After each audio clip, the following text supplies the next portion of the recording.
Tonight's story is a gentle journey through a quiet land where the wind carries gifts from heaven, where strangers become family, and where every soul is welcome.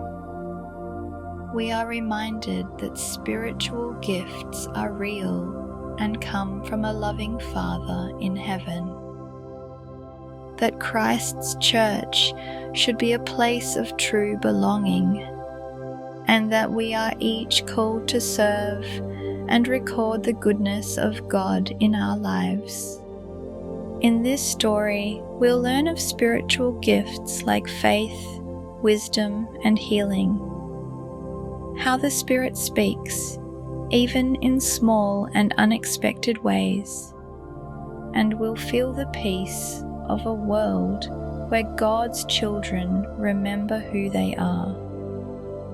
So settle in, let the stillness find you, and we'll begin.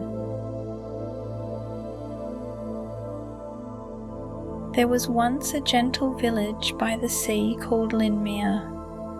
The houses were scattered like shells on the shoreline, each one built by hand. Children ran barefoot through sun-warmed grass, and fishermen sang as they worked their nets. But what made Linmere different wasn't its beauty, it was its welcome. In Linmere, no door was ever locked against a weary traveller. No voice was silenced, no matter how different it sounded. No person, no matter how far they had come or how broken they felt, was turned away. "Come," the villagers would say, "come and sit with us at our table. There is always room for one more." This wasn't just tradition, it was sacred to them, woven into their community, for they believed in the words that had once been spoken. "Ye are commanded never to cast anyone out from your public meetings who are earnestly seeking the kingdom." It was Elder Merrill who kept the meeting house doors open each morning.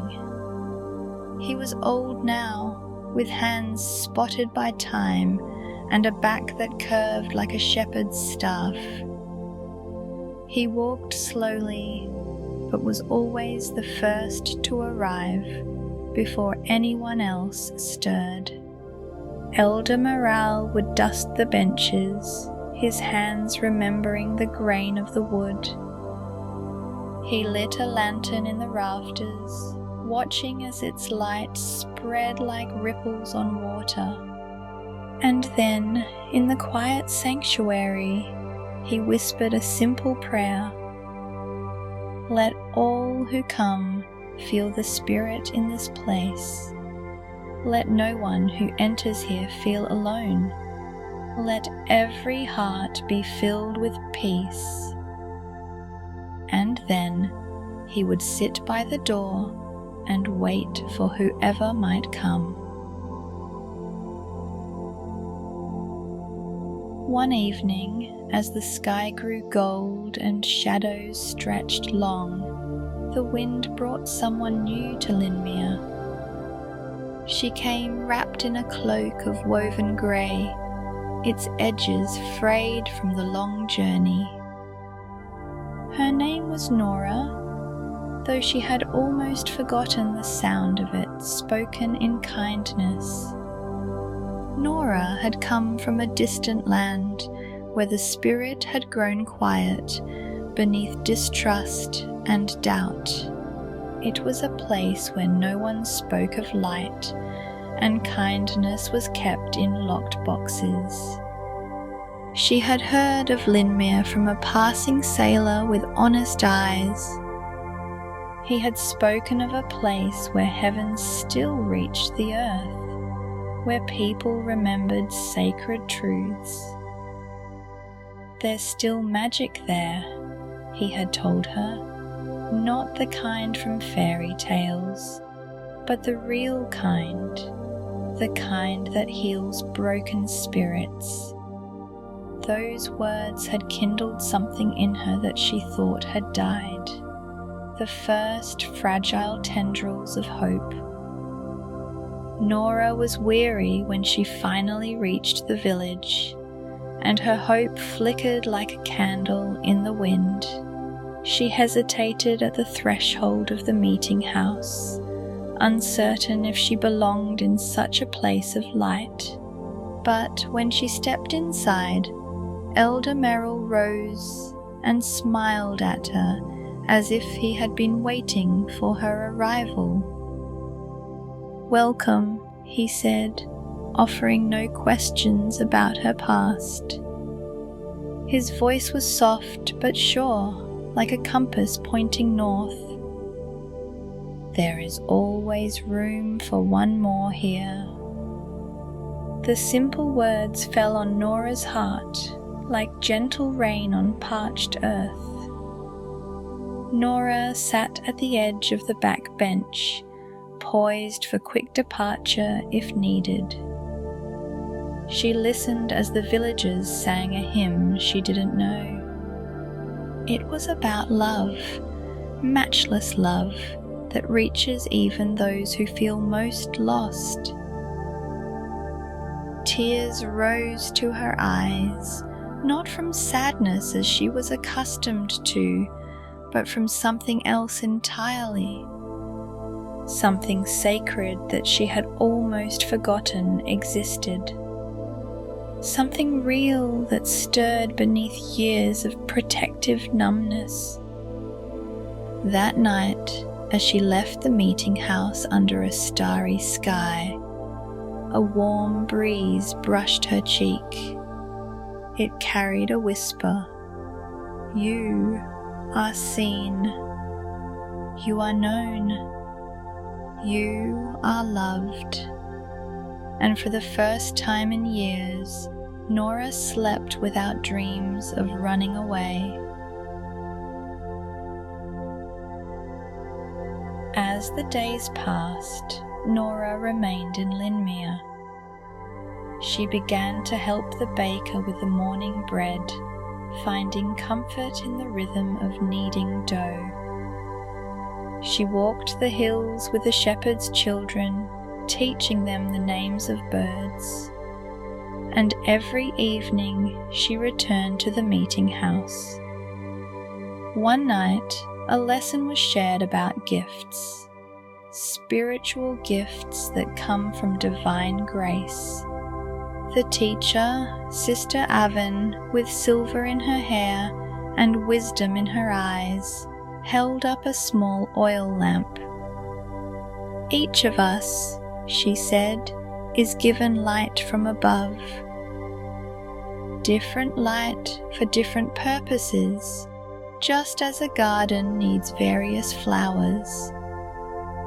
Some are given the gift to teach with clarity. Some are blessed with hands that heal. Some are granted eyes to see what others miss. Some have the gift of faith that stands unshaken even in storms. But all these gifts flow from the same source, our Father in heaven." She opened the scripture and read with reverence. "To every man is given a gift by the Spirit of God, that all may be profited thereby. These gifts are not for pride or glory," Sister Avon continued. "They are given that we might serve one another, that none should feel unneeded." Nora listened closely, wondering what her gift might be. She didn't feel wise or eloquent like Sister Avon. She couldn't sing like the fishermen or heal with her hands. But that night, as she sat alone by the waves, a small figure approached. It was a boy named Lem, about 8 years old, with solemn eyes. The villagers had explained that he hadn't spoken since a fever had taken his father the previous winter. He sat beside her on the sand and pointed upward to the stars. Nora smiled and nodded, understanding his wordless invitation. They watched together as the stars pulsed and glimmered in silence.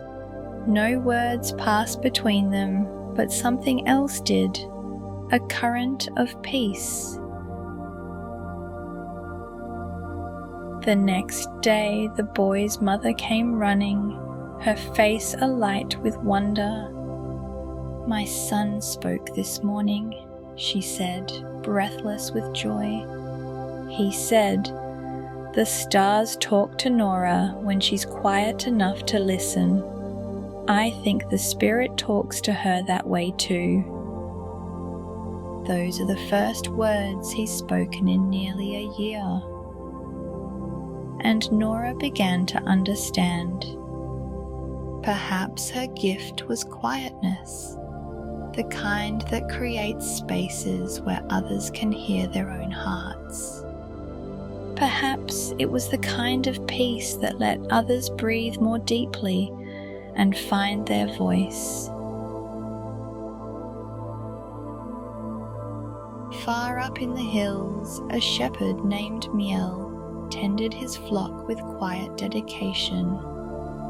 He was a solitary man, preferring the company of his sheep to the chatter of the village. Some said he'd once had a family, a wife and 2 small children with his same dark curls. They said he'd lost them all in a fire while he was gone tending the sheep. Since that day, he trusted only the sheep and the stars and the changing seasons. One afternoon, Miel came into town with a pronounced limp that spoke of injury. His leg had been cut by a sharp stone as he rescued a lamb from a ravine. The wound was deep and had grown angry and swollen with infection. The townsfolk gathered, unsure of what to do as the usual healer was away. But Nora stepped forward from the edge of the crowd. She said nothing, offering no grand promises or claims. She simply took a clean cloth, dipped it in water, and knelt before the injured shepherd. With gentle hands, she cleaned away the dirt and dried blood from the wound. Then, as naturally as breathing, she bowed her head and prayed. "Heavenly Father," she whispered, "this man walks far each day to care for his flock. Please help him walk without pain, that he might continue the work you've given him." No dramatic sign followed her prayer. No fire burst forth from heaven to consume the wound. Nora simply wrapped the cleaned wound with a fresh bandage and brought him water to drink. But the next morning, Miel walked down from his cottage without a trace of a limp. The swelling had disappeared, the angry redness faded, and the pain that had clouded his eyes was gone. He sought out Nora as she helped gather eggs from the village hens. He held out a small carved wooden lamb, perfect in every detail. "Thank you," was all he said, but his eyes held a depth of gratitude. From that day on, he came to the meeting house too. He didn't say much during the discussions or testimonies, but when the hymns were sung, he added his voice, a rich baritone that had not been heard in worship for many years. One rainy morning, Nora found Elder Merrill scribbling in a leather-bound book. His weathered hands moved steadily across the pages, his quill scratching quietly in the peaceful silence. "What do you write?" she asked, her voice soft in the hushed room.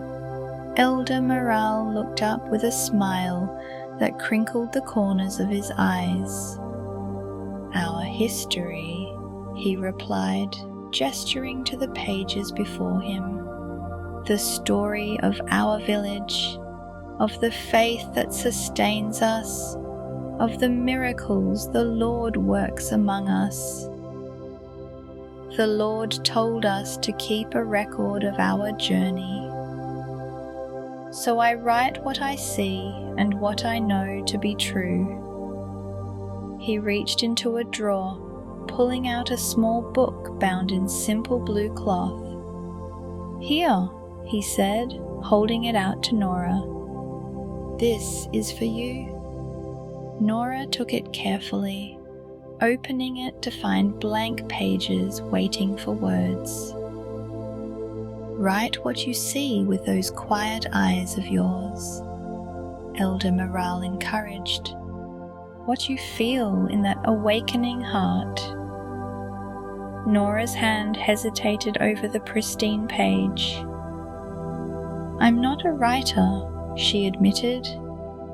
"I've never been asked to record anything of importance.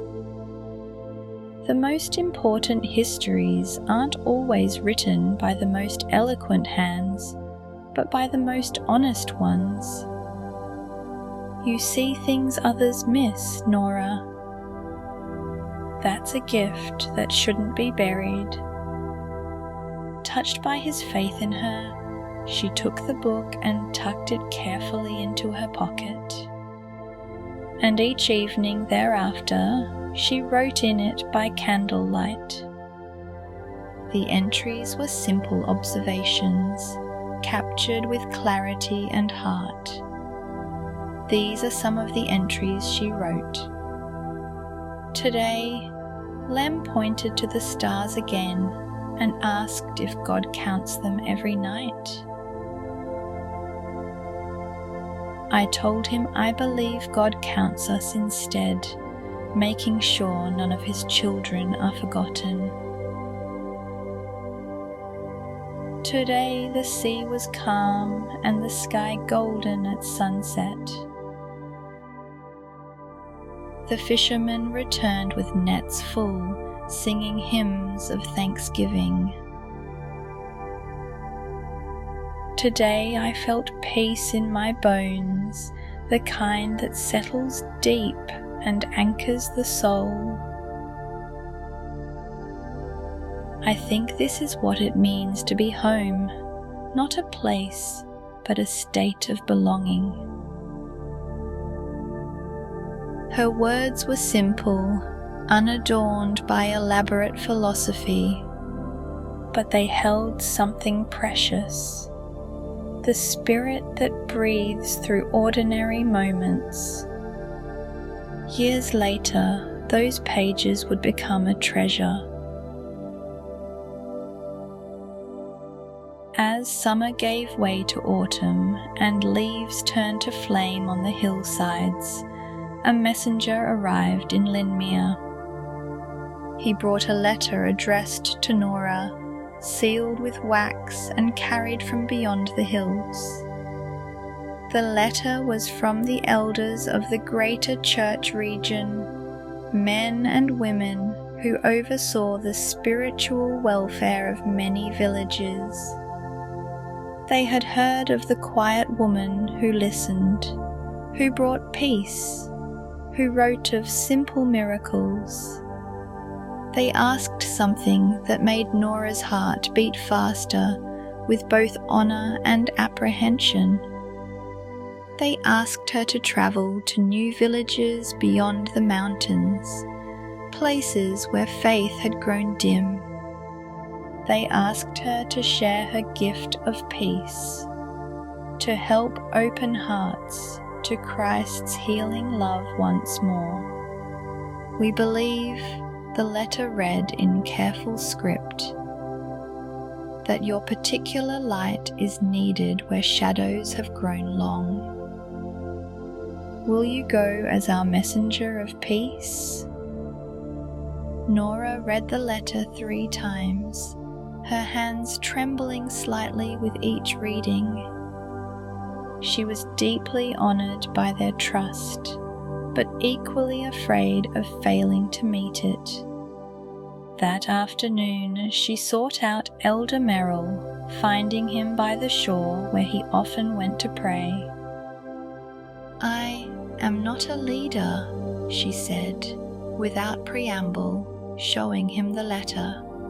"I only listen when others speak. I only write what I observe.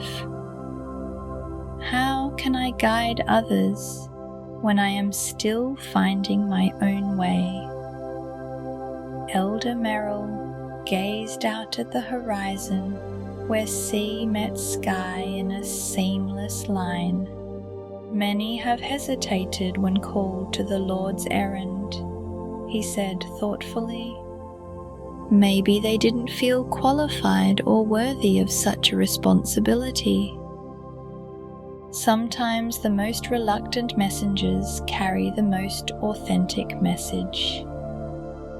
He turned to face her fully, his eyes kind but resolute. "You don't need eloquence, Nora. You need only the willingness to go where you're sent and to be who you already are. The one who calls you will qualify you for the work."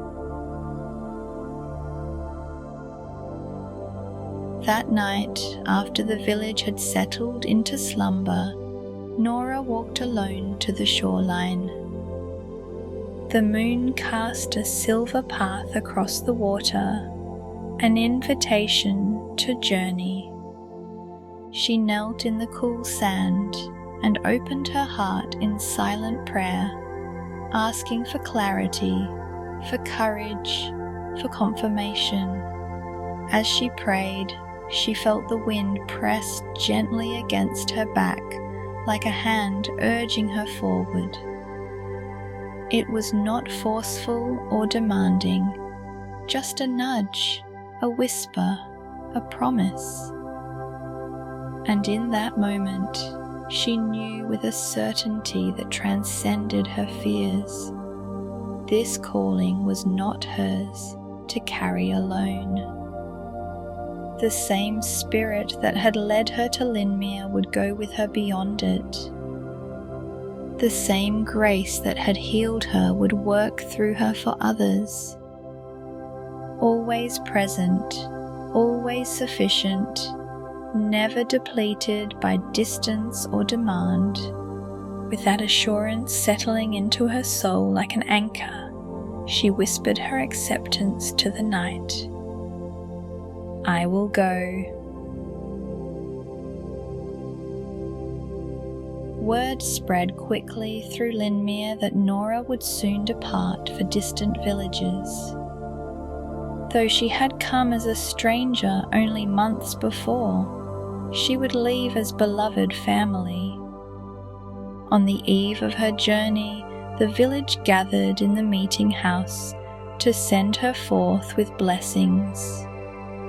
Each person came with a gift, small in material value, but immense in meaning. Lem, no longer silent but still sparing with words, gave her a perfectly round stone from the shore. "It's a star that fell," he explained seriously. "For when you can't see the real ones and need to remember they're still there." Miel gave her a staff carved from olive wood, polished smooth by his own hands. "For steady paths," he said simply, "and to remember that the Good Shepherd walks beside you."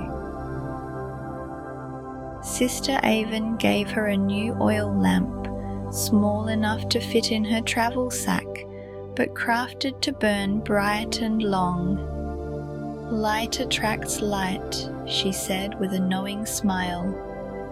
Let this remind you that your inner flame draws others who seek warmth. The baker brought bread wrapped in clean cloth, enough for many days. The fisherman gave her dried fish and tales of safe harbours along the coast. Children brought wildflower seeds to plant in new soil, so a piece of Linmere can grow wherever you go. And Elder Morale gave her a final blessing, his hands resting lightly on her head as he spoke words of promise and protection. Go, he said as the blessing concluded, and carry the peace that lives in you like a quiet flame. Share it not through many words, but through the way you see others with Christ's eyes. You are not alone on this journey, not for a single step or breath. The next morning dawned clear and cool, perfect for beginning a long walk. Nora shouldered her pack, now filled with gifts of love as well as necessities. The entire village walked with her to the crossroads where the path turned toward the mountains. There were embraces and a few tears, promises to write, assurances of prayers. And then Nora walked beyond the village that had become her home, past the hills that had sheltered her, toward horizons as yet unseen. She travelled far in the months and years that followed, to villages nestled in valleys and perched on mountainsides, to fishing towns much like Linmere and farming communities spread across fertile plains. Wherever she went, she spoke little, but loved deeply and authentically. She listened with her whole being to stories of joy and grief, triumph and loss. She prayed without pretense, with the simple faith that had healed Miel's leg and given Lem back his voice. She wrapped physical wounds with gentle hands and tended spiritual ones with patient hope. She kindled small flames of faith in hearts grown cold, not through grand sermons but through quiet presence. And wherever she stayed, even briefly, the Spirit stayed too, not because of elaborate rituals or perfect observance, but because of welcome, because someone had made space for holy things in ordinary moments, because someone had remembered that the veil between heaven and earth is often thinnest in the most humble circumstances. Years passed in Linmere, marked by seasons of planting and harvest, of storm and calm. Children grew tall, elders passed on to their rest, and new families made their homes among the welcoming community. Elder Merrill's hair turned fully white, but his eyes remained bright with the light of faith and memory. Often, children would gather around him in the evening, asking for stories of days gone by. Sometimes they would ask about the woman whose name appeared often in the village records. Did Nora ever come back to Linmere? They would ask. Did she find what she was looking for? Did she have a special gift from God? Elder Morale would smile and point to the meeting house where lanterns still glowed each evening. To welcome the Spirit into your heart, is itself a gift, he would tell them. To help others feel the Spirit's presence is another, perhaps even greater. She had both, and used them not for her own glory, but for the blessing of many. As for coming back, she never left, not really. And he would tell them how her letters still arrived occasionally, carried by travellers from distant places. How her words still encouraged them in times of challenge. How her example still inspired them to keep their doors open to all who sought refuge. And when the wind stirred the trees or rippled the surface of the sea, people said it carried Nora's prayers. Still travelling across valleys and mountains, still blessing lives she would never meet in person, still inviting all who would listen to remember their divine heritage. For that was the greatest gift she had received in Linmere, the knowledge that no one is truly a stranger in God's family, that every soul carries light waiting to be recognized, that welcoming others is not just kindness, but sacred duty and privilege. And those truths, once awakened, never again sleep. As you rest tonight beneath a canopy of stars or sheltered from rain, know this with certainty. You too have gifts divine in origin and purpose. They may be quiet or unseen by casual observers. They may heal hearts rather than bodies, or open minds rather than doors. They may seem small in a world that prizes flash and noise, but they are real as your heartbeat. They are from God, who knows exactly what is needed most. Like Nora, you are never alone on your journey. The Spirit is near, always near, just a whispered prayer away. Let that truth settle over you like a soft blanket on this night. Let your breath slow to the rhythm of grace. Let your heart open to possibilities yet unrealized. Let peace come, spreading from your center outward until it touches all you are. You are seen by eyes that miss nothing and love everything they see. You are known by name, every syllable precious to He who created you. You are loved with a depth and constancy that no earthly love, however beautiful, can fully mirror. Rest in that knowledge as stars spin overhead and the world grows quiet. Good night. May your dreams be guided by the whispering wind that carries heaven's messages to waiting hearts.